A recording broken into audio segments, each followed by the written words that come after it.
Y ahí terminé la segunda parte. Entonces vamos para la tercera. Ok, muchísimas gracias, Rosa María. Entramos entonces ahora a la tercera y final parte, digamos, que tiene que ver con el nombre que le hemos dado a esta conferencia, es decir, su aplicación, la aplicación de la sistematización de experiencias a el campo de la salud mental. Bien, entonces voy en sistematización de experiencias en salud. Entonces la declaración de Alma Mata, que luego fue ratificada, desde 1978 se ha ampliado el concepto de salud, más allá de una concepción biomédica. Salud como una experiencia vivida, percibida de manera diferente según el contexto social y económico. Un concepto de salud que cuestiona formas dominantes de entender la salud, biologicista, biomédica, patologizante, reconociendo saberes locales y experiencias no hegemónicas. O sea que desde la salud este discurso también es viejo.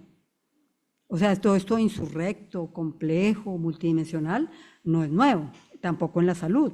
O sea, todas las ciencias sociales críticas entraron en América Latina en todas las disciplinas. Entonces, aquí la vertiente crítica va entrando así por la salud. Entonces, habría una pregunta, ¿por qué si desde el 78 se propuso modelos integrales de atención, no siguió este impulso? Y se han discurrido corrientes distintas y hasta opuestas, la medicalización, la institucionalización, bueno, la hiperespecialización del dedo meñique, donde ya no se ve un paciente. Ahora yo les hablo de cuando uno va a una EPS, empresa prestadora de servicios de salud en Colombia, el médico llena un computador, no me miró la cara y llenó un formulario y yo me fui y él me recetó 3 cosas. No hay un contacto ni siquiera visual y me atendió en 7 minutos. Ese es el sistema de salud. Pero, bueno, en los 90, las reformas a los sistemas de salud generaron una atención hacia la privatización, hacia privilegiar la atención hospitalaria, hacia la mercantilización. En Colombia, la ley 100 de 1993 volvió un negocio la salud. Y en este momento estamos en esa disputa. ¿Y qué disputa? En eso estamos. Y entonces hay unos avances en la concepción, pero posiblemente muchos retrocesos en la implementación. Y eso, ustedes son los expertos, supongo yo, que lo padecen, lo viven y lo padecen. Entonces yo no voy a hablar mucho de eso, porque además tampoco es mi tema. Bueno, entonces, algunas potencialidades de la sistematización de experiencias en salud. Generar conocimiento a partir de las prácticas y de las experiencias de servicio, de atención, de trabajo. Rescatar y revalorizar las experiencias y los saberes locales. O sea, no solo sirve lo que está en la institución, en la universidad, en el hospital y en los grandes ciencias duras. Promover la reflexión crítica y el aprendizaje colectivo, pensar qué ocurrió en el proceso, qué ocurrió con las y los participantes, por qué se tomaron ciertas decisiones, cómo llegamos a donde estamos, por qué nos pasó lo que nos pasó. Y también comprender y mejorar la propia práctica, aportar conocimientos formalizados desde y sobre prácticas concretas, entonces a que aprendamos de las experiencias, que las instituciones aprendan no extractivistamente, o no solo extractivistamente, porque creo que no es negar lo que había, es poder permear lo que hay.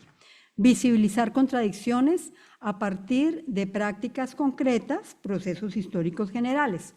Esto lo voy a pasar súper rápido, son algunas sistematizaciones en salud, prácticas de enfermería en salud comunitaria en contextos de pobreza, 2007, sistematización de experiencias de enfermería con personas que padecen trastornos mentales y sus familias, 2007. Estas dos que vienen en un color más oscuro las llaman sistematizaciones, pero nosotras no las creemos sistematizaciones. Hospitales seguros en República Dominicana, es un estudio que para nada es una sistematización, coge variables, aplica encuestas y presenta resultados, pero lo llama sistematización y es financiado por la OPS. Y pues no vamos a decir que la OPS dice que no, acuérdense lo del condicionamiento de los organismos internacionales.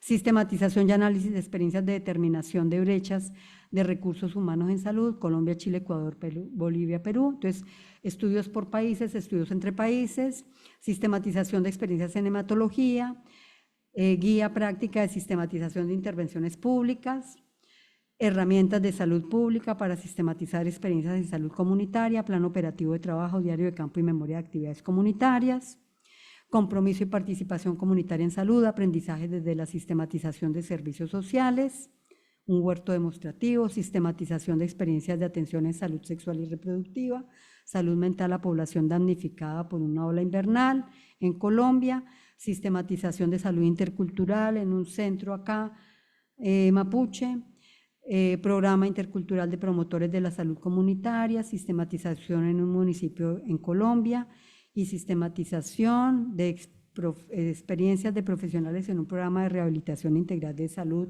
en la Araucanía del Sur en torno a ejes estratégicos del Plan Nacional de Rehabilitación. Habrá muchas más, estos son unos ejemplos. Tendencias en estas miradas de lo que se ha hecho en salud. Hay algunas, esto lo hace una colega colombiana que se llama Claudia Bermúdez, y lo anterior también, un poco está recogida, las dos diapositivas anteriores también. Entonces, hay algunas sistematizaciones como con un énfasis temático, sistematizaciones en salud comunitaria, en prevención de enfermedades no transmisibles, atención primaria en salud, equidad de género, determinantes sociales de la salud. Y hoy pensaríamos más avanzar hacia determinaciones sociales de la salud.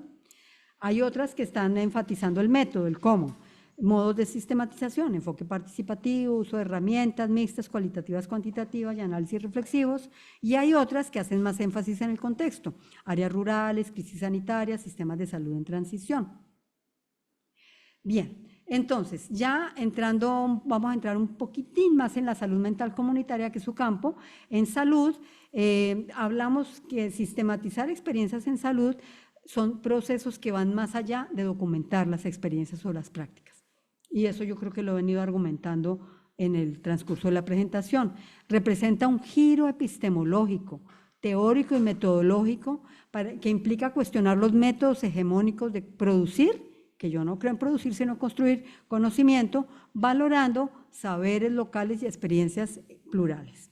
Es una concepción emergente, o sea, estamos sembrando para instituir un campo. Y entiendo que ese ha sido el interés y está siendo el interés en la Universidad de Chile, y entonces estamos siendo pioneros. O sea, que ustedes son coimplicados y coinspirador con nosotros en este proceso. Implica explorar nuevas formas de investigar, nuevas formas de aprender y nuevas formas de transformar la salud desde una perspectiva reflexiva, participativa y comprometida con la justicia social, con la justicia epistémica. Entonces, ya en el campo de la psiquiatría intracomunitaria, estamos afinmente sintonizados con pensar la ruptura de esquemas institucionales, con pensar una psiquiatría de la comunidad, con definir sus bases teóricas y trascender el nivel empírico. O sea, sistematizar experiencias nos va a ayudar en eso. Ya sabemos que no es de una sistematización, pero sí de tener proyectos de sistematizar varias experiencias y de consolidar la organicidad y la continuidad del campo de acción. Y yo creo firmemente que la sistematización, que sistematizar experiencias, muchas, nos ayuda a construir continuidad en la discontinuidad de las experiencias que vamos viviendo. Entonces, si vamos sistematizando las experiencias, vamos a ir pudiendo recoger. Es un proyecto que debe ser agenciado de la academia, pero profesionalmente y personalmente también lo podemos hacer. Ahí está el autor gestor de este tipo de propuestas, que es Juan Marconi, que gestó este proceso en Chile. Entonces nos está inspirando desde la década del 70 a avanzar en estos procesos. Entonces, si hablamos un poco de la medicina social latinoamericana y de la salud colectiva, esto nos implica hacer lecturas estructurales del sistema económico y de acumulación de capital para hablar de determinaciones de la salud, más que determinantes. Y hablar de determinaciones de la salud nos implica una comprensión de la salud colectiva en horizontes de clase social, de construcción desde abajo de la salud, construcción participativa y desde abajo. también nos implica toda esta mirada de la subjetividad que retomamos de Semmelman, de la subjetividad las subjetividades, para construir la salud asociada de los modos de vivir, para lograr encarnamiento de los procesos en las experiencias, comprender las experiencias encarnadas en los sujetos. Y ahí viene otra vez la importancia del relato y de las narrativas, desde las palabras y las culturas y las historias, y para ver las determinaciones sociales desde un horizonte de medicina social, en horizonte de construcción de procesos saludables, que obviamente son procesos más preventivos y promocionales. Bueno, entonces en el análisis dialéctico o de la dialéctica de las determinaciones sociales de Jaime Breit, entonces es un poco avanzar en innovar en la conceptualización de la salud desde la práctica, desde las experiencias. Entonces, cómo tal vez lo que vamos construyendo en las sistematizaciones en la salud son conceptos de los procesos, conceptos de los procesos que vamos viviendo.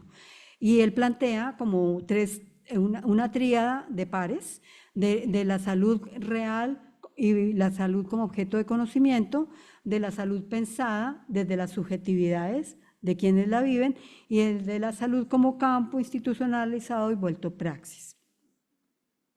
Y entonces aquí ubicamos unas categorías y él plantea que hay que hacer este análisis dialéctico de lo general, particular y singularidad, que es la perspectiva de la dialéctica, el análisis dialéctico. Hugo Semmelman decía, antes de morir, 2013, decía, el método dialéctico no se ha inventado. Y él era un investigador duro.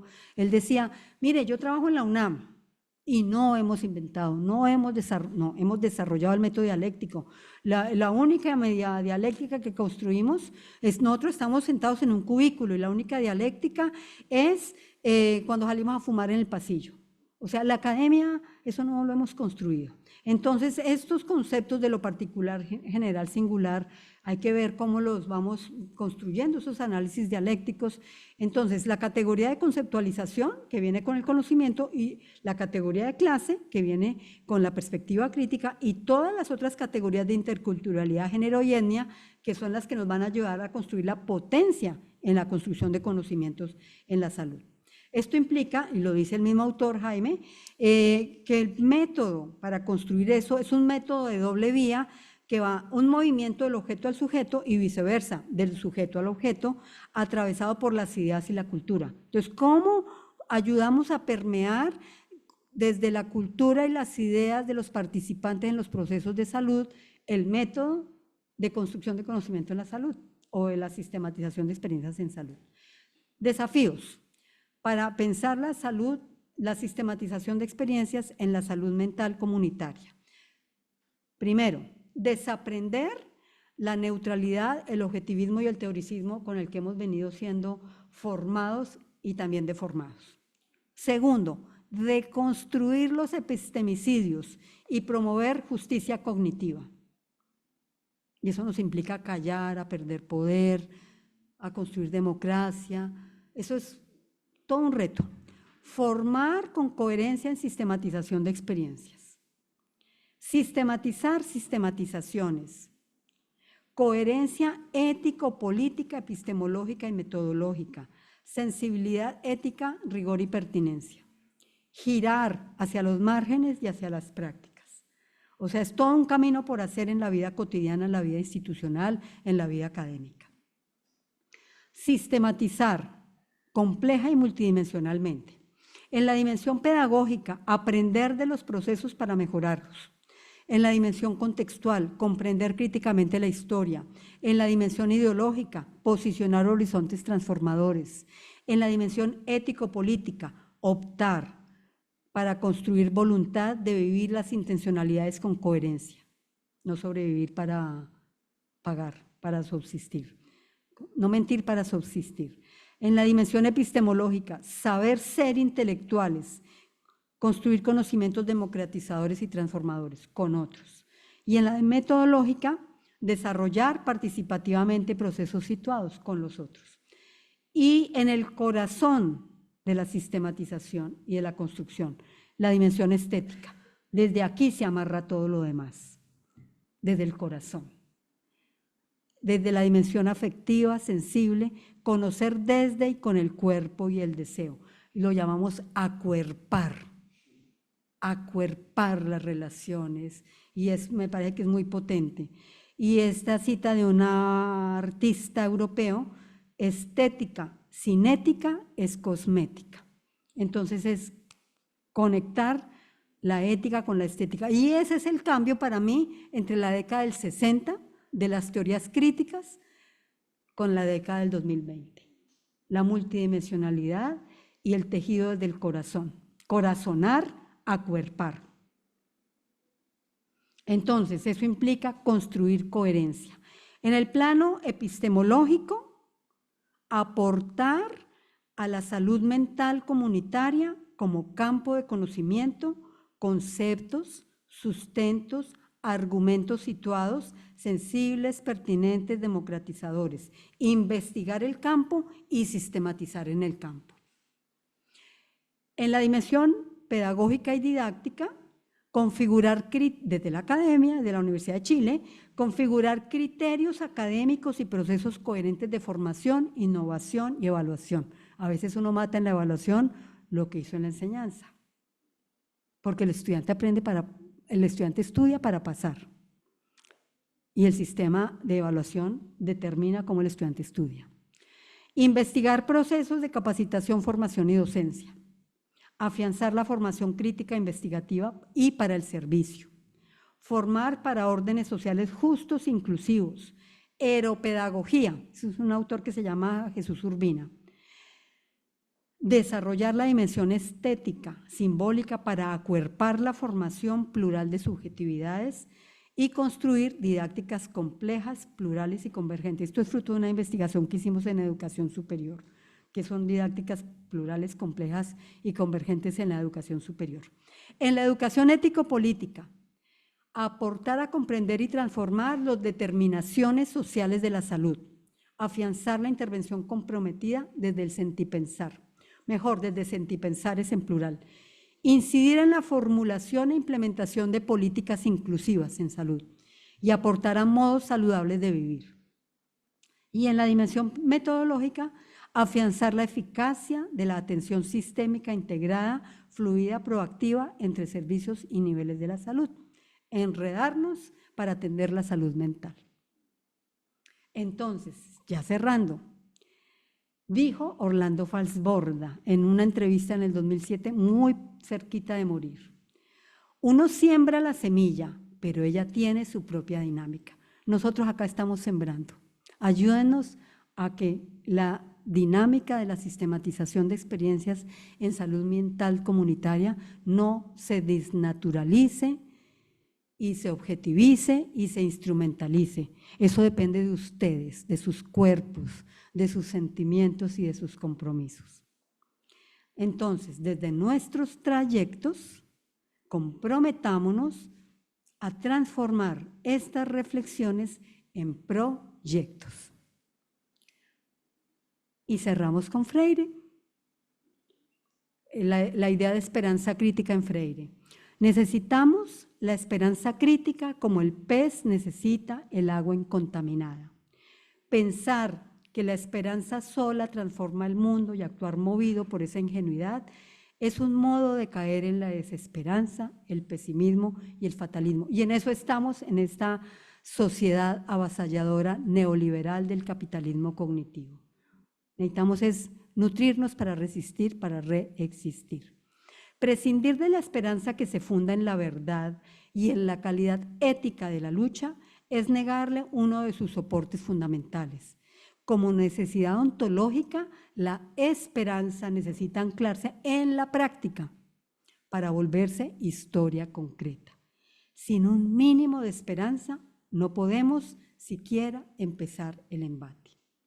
Siempre hay un momento para comenzar. En este momento de la historia, que no es solo época de cambio de época, sino época de cambio, desarrollemos nuestra capacidad de aprender de nuestras experiencias. Para construir el futuro, hagamos procesos de interpretación crítica de lo que sucede. Es un desafío integrar la teoría y la práctica como clave para comprender el futuro.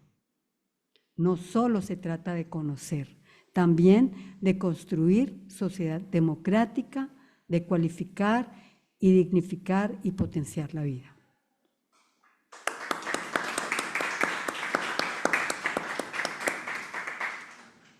Muchas gracias a Rosa María.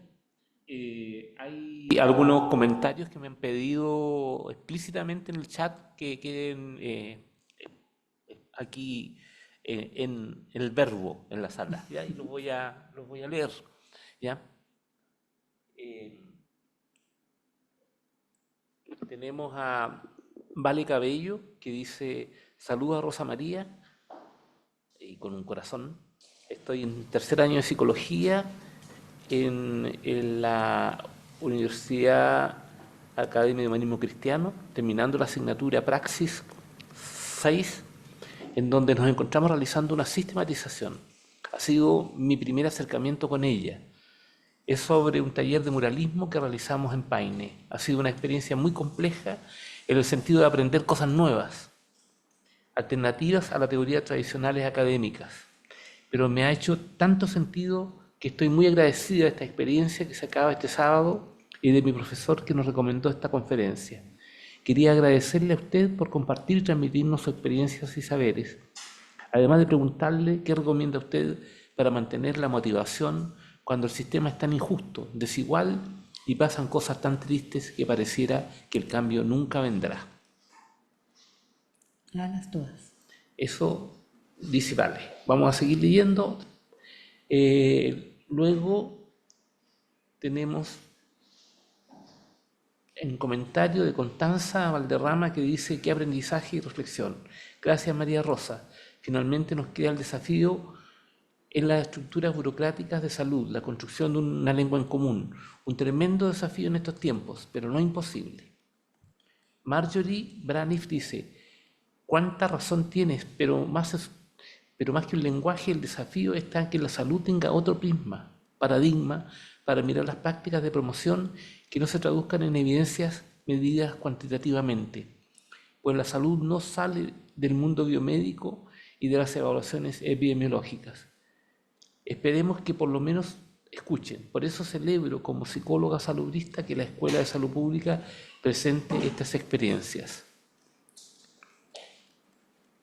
Alberto Blest dice: mi consulta es si ve en salud a nivel latinoamericano terreno fértil para poder desarrollar la sistematización de las experiencias entre los profesionales que se despliegan en los territorios. Otra vez. ¿Sí? Otra vez esa pregunta. No. Ya. Mi consulta, dice Alberto Blest, es si ve en salud a nivel latinoamericano terreno fértil para poder desarrollar la sistematización de las experiencias entre los profesionales que se despliegan en los territorios. ¿Cuáles son los pros y contras que usted visualiza? Quiero verificar que no se me queda ninguna.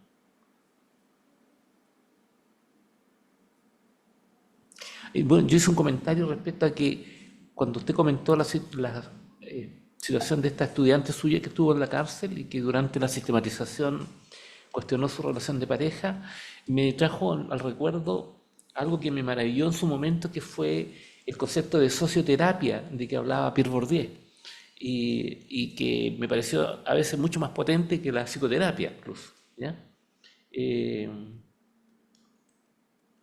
Se recalca también en los comentarios lo aplicable que sus conceptos serían a la promoción de la salud y la salud mental. Y creo que esos son los comentarios principales que están en el chat del Zoom. Bien, gracias. Y acá hay comentarios, preguntas, reflexiones. Las personas que están acá, no sé si quieran compartir alguna idea.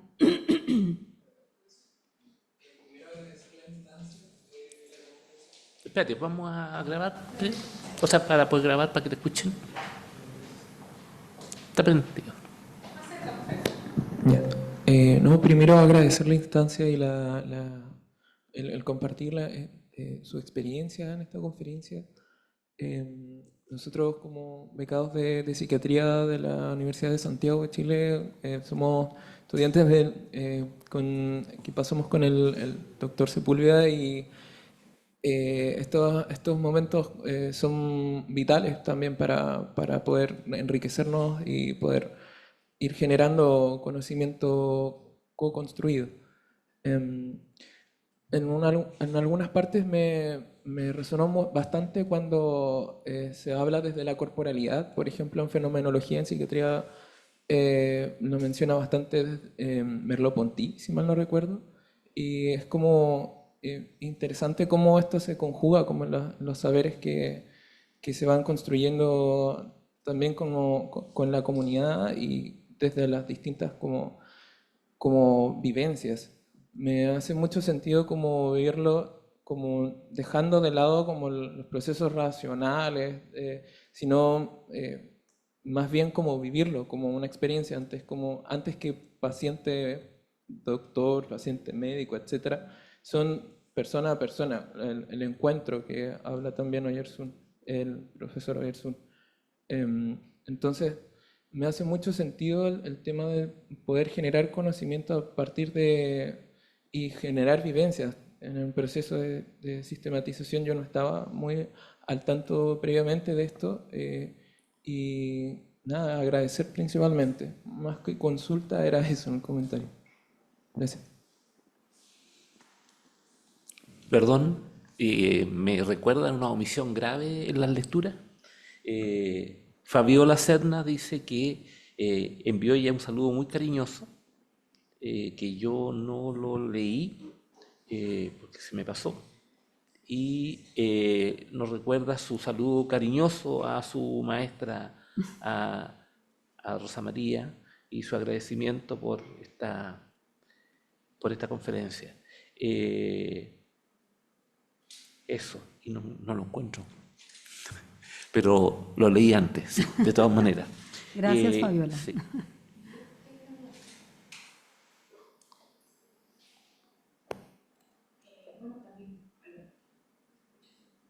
También agradecer como la presentación, tengo una duda como tal vez un poco práctica, tal vez muy desde nuestro lado, que queremos ser más ciencias. ¿Hay alguna... Hay como... ahí sí. ¿Hay como alguna como experiencia o de sistematizaciones que han pasado o se han transformado teniendo en cuenta como esta visión como del conocimiento como más como tradicional que tenemos nosotros o han pasado a ser como políticas públicas o han sido bases para desarrollar ciertas políticas públicas? No sé si se entiende. Pienso como que nosotros como que hacemos, cuando se hace como investigación, como no desde el lado de las ciencias básicas, como, sino cierta como investigación, acción para crear políticas públicas o ese tipo, ¿cómo hay ciertas sistematizaciones de experiencias que han llegado a ser políticas públicas teniendo en cuenta que no terminan en un informe final o no terminan como que no tienen ese resultado tan clásico que nosotros buscamos, sino que ni esas conclusiones, como si hay algo que se ha hecho, como me gustaría saber. Sí. Bien, ¿algo más? ¿Alguien más por acá?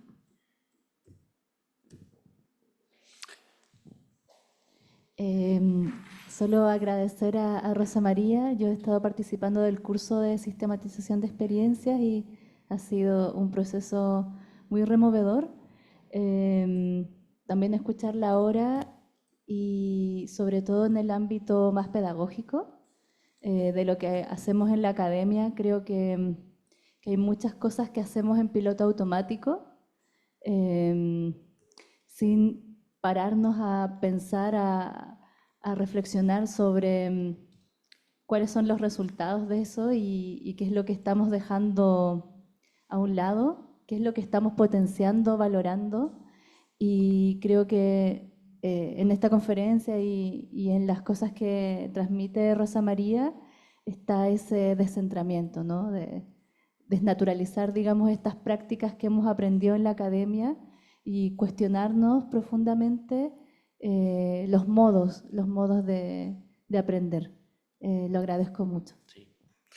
Y yo un último comentario sobre, a partir de la primera lámina que Rosa María presentaba, que es El río de la vida, ¿se acuerdan? Y y lo maravilloso que es dejarse llevar por el río de la vida y navegar por este, digamos. Yo estoy sentado al lado de Rosa María Cifuentes y estamos todos aquí con ella y estuvieron y están todavía nuestros compañeros en el chat. Y la historia, en términos prácticos, para mí parte cuando mi esposa, ¿sí? Gabriela Pantoja Kaufman, a quien ella mencionó antes, trabajadora social y académica, se inscribió en un curso del CEAL sobre sistematización de experiencia. Y su tutora fue Rosa María, quien guió su trabajo durante ese curso. Después Rosa María comenzó a escribir un libro. Le pidió a Gabriela que la experiencia que ella había sistematizado pudiese ser un ejemplo para el libro, porque una de sus estudiantes, a la que ella le entregó su escrito previo al libro, le dijo que le faltaban ejemplos. Y le pidió a Gabriela, Gabriela le envió su ejemplo y empezaron en un diálogo en que Gabriela se fue entrometiendo en el libro, porque Rosa María le iba mandando los avances, y al final Rosa María decidió que ese libro era un libro coescrito y fue publicado con ambas. Por supuesto, bajo la dirección de Rosa María. Y luego eso significó que yo me metí en este tema, entre todo ese proceso también a mí me tocó y me agarró la sistematización de experiencias y me incorporó, digamos, a su mundo, yo me incorporé a ese mundo, a esa sensibilidad por lo menos. Y luego, en el Magíster de Salud Mental, empezamos a incorporar el tema de ampliar las miradas, ¿no es cierto?, metodológicas, incorporar la sistematización de experiencias, ¿no es cierto? Y ahí, por temas de la vida, Gabriela iba a hacer docencia, finalmente lo hizo Rosa María, y desde ahí Rosa María luego fue capturada por nosotros como equipo docente para hacernos un curso en el que están también nuestros estudiantes.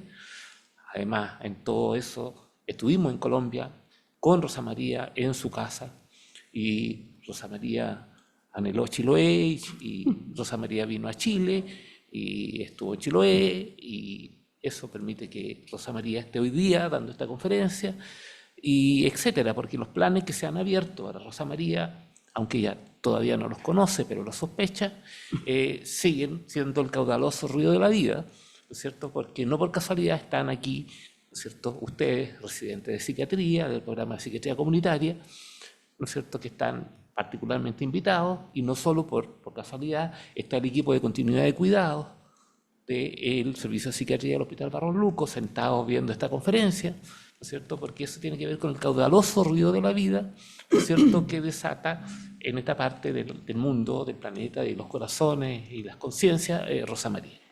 Entonces, es una reflexión para considerar las potencialidades que tiene el simple acto de dejarse ser con el otro, ¿ya?, por decirlo así.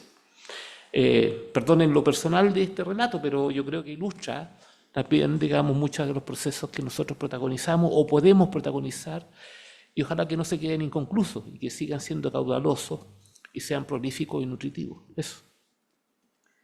Bueno, gracias. Maravilloso, maravilloso, porque creo en eso, en la vida, cómo nos va llevando. Yo ni soñé, ni siquiera soñé estar en Chile este año, para nada. Entonces todo se fue dando, y para mí ha sido este segundo semestre del año, dos cosas desarrollé. Un curso, otro curso del CEAL, y este aquí con la Universidad de Chile.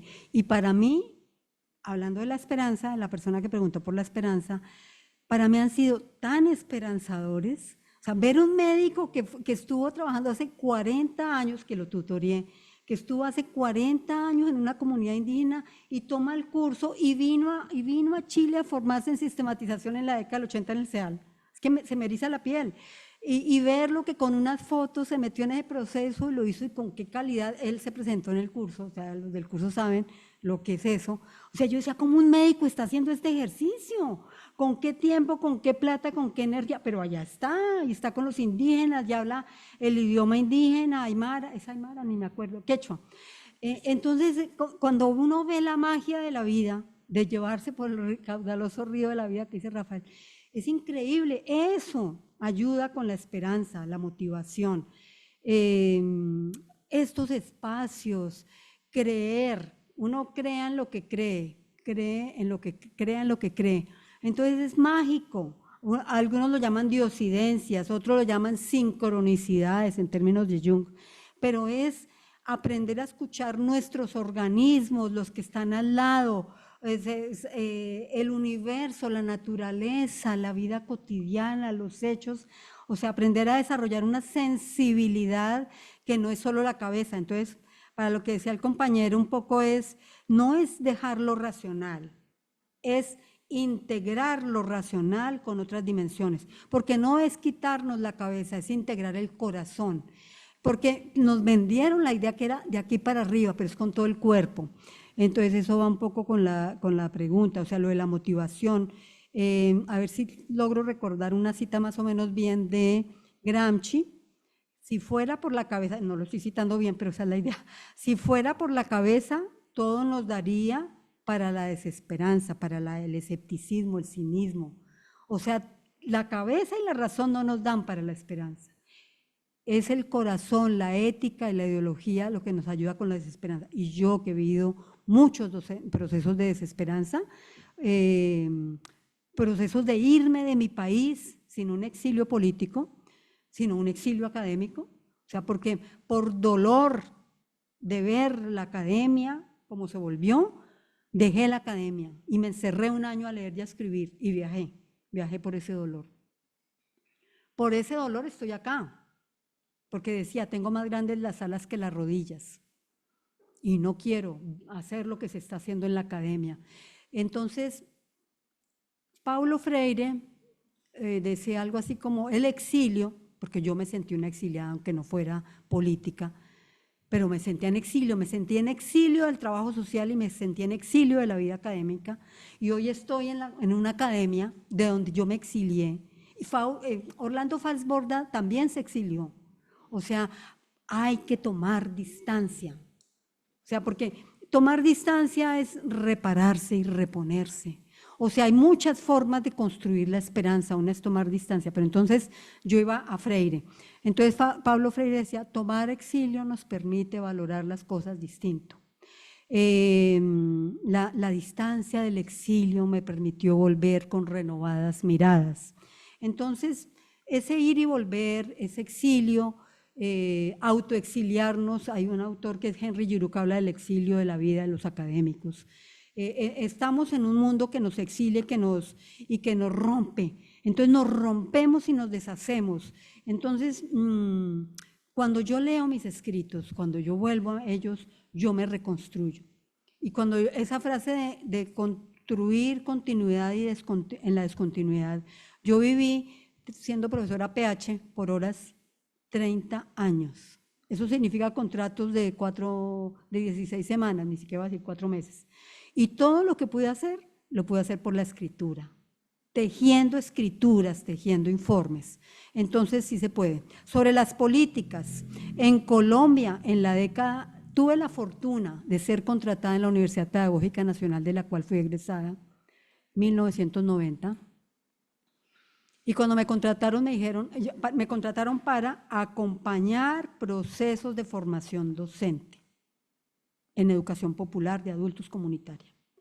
Y tuve la fortuna que me dijeron, parte de su contrato es sistematizar experiencias. Yo no sabía qué era eso. Yo no fui formada en sistematización, yo leí porque me contrataron.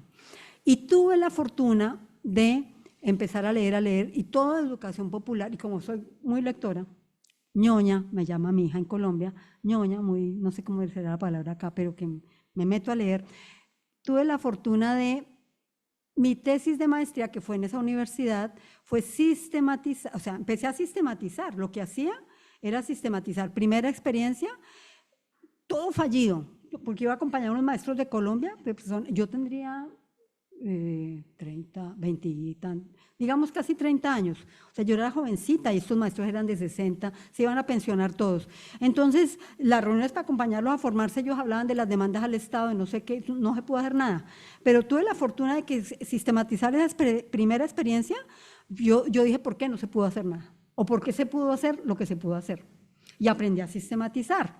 Entonces, en ese campo de la educación pública, Universidad Pedagógica Nacional, se creó un grupo interuniversitario, HUE, Grupo Interuniversitario de Trabajo en Educación Popular, en que teníamos políticamente facultades de universidades públicas de educación, en Colombia es tan privada la educación como acá, sistematizar experiencias de educación popular para construir política pública en educación popular desde las bases, aprendiendo desde las bases, pero era una intención, universidad pública, asesora de construcción de política pública.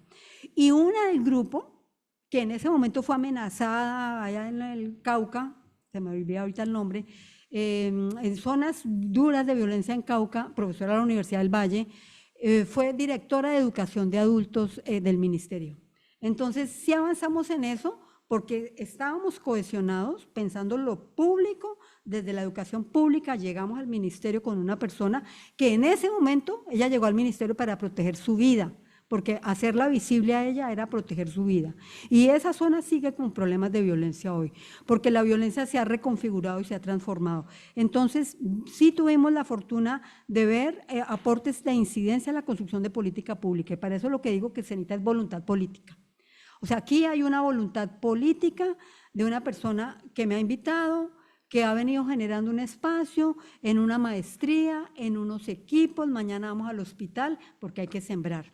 Y la siembra no garantiza la cosecha. Pero esperemos qué pasa, porque Orlando aborda en eso de que hay que sembrar la semilla, la parte siguiente que dice, él ya iba a morir ahí, él murió al año siguiente, él dice, lo malo es que uno ve que esto se ha metido en la academia y se ha naturalizado. Y claro, yo mucho tiempo dije, no hay que enseñar investigación, acción participativa en la universidad, porque el estudiante tiene la nota y se olvidó de la comunidad. Entonces hay que construir diálogos de lo posible en ese proceso, porque esta Fabiola Serna, que me saludó, que fue estudiante mía hace 25 años, porque uno construye las pasiones, los amores y las complejidades que se tejen en la vida. Y por eso yo estaba en la cordillera hace 2 días, y por eso ella cree en la tríada de educación popular, sistematización e IAP, con otras colegas, porque lo que vamos sembrando en lo cotidiano con pasión alimenta los proyectos de futuro.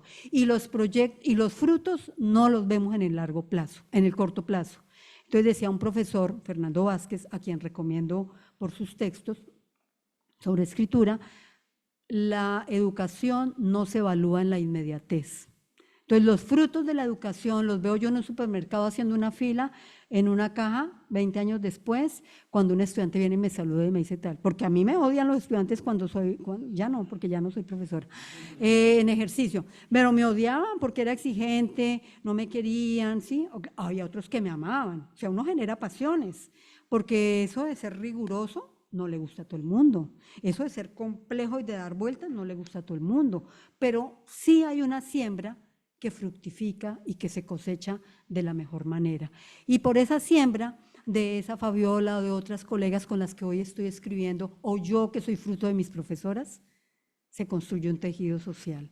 Entonces, un día a una que fue profesora mía en el exilio le dije, es que yo no soy de aquí, ni soy de allá, ni soy de República Dominicana, ni soy de Colombia. Y ella me dijo, usted es de aquí y es de allá. Entonces, la resignificación que también se construye desde el lenguaje, con los vínculos, con los amigos y con los tejidos, también ayuda a construir esperanza. La contención de las historias, de los vínculos es muy importante en este proceso. El respeto, el no juzgamiento, no voy a decir decapitar, pero el humanizar, corazonar la academia también es necesario. Entonces son muchos frentes, pero esa esperanza hay que seguirla alimentando. Bueno, muchísimas gracias. Un nuevo aplauso para Rosa María, por favor. Al terminar, yo quiero simplemente reiterar algunos agradecimientos que considero muy importantes. Bueno, a Verónica Zúñiga y al equipo de comunicaciones de la Escuela de Salud Pública, por supuesto, a Pamela Sánchez, que es nuestra secretaria y nuestra agente activa del programa de salud mental, y también, como dije al principio, quiero agradecer al profesor Esteban Encina, que es el jefe del programa de salud mental de la escuela, muy sentidamente a nuestro compañero y querido amigo Joan Calventus, que no ha podido estar presente hoy día, dolorosamente para él, quien ha sido un gestor muy importante de la venida de Rosa María acá. a todos los compañeros del programa de salud mental de esta Escuela de Salud Pública de la Universidad de Chile. A Verónica Iglesias, la directora de posgrado, que también ha sido crucial para poder tener el curso de sistematización de experiencias con Rosa María, un curso que ha salido en el camino y que se ha podido construir con el esfuerzo de Joan, con la cooperación abierta de Verónica, y que hace que estemos aquí cerrando este lindo día, extenso día de una conferencia profunda, extensa y muy nutritiva, que podremos ver luego en YouTube, en la página de la Escuela de Salud Pública. Muchas gracias a todos por estar.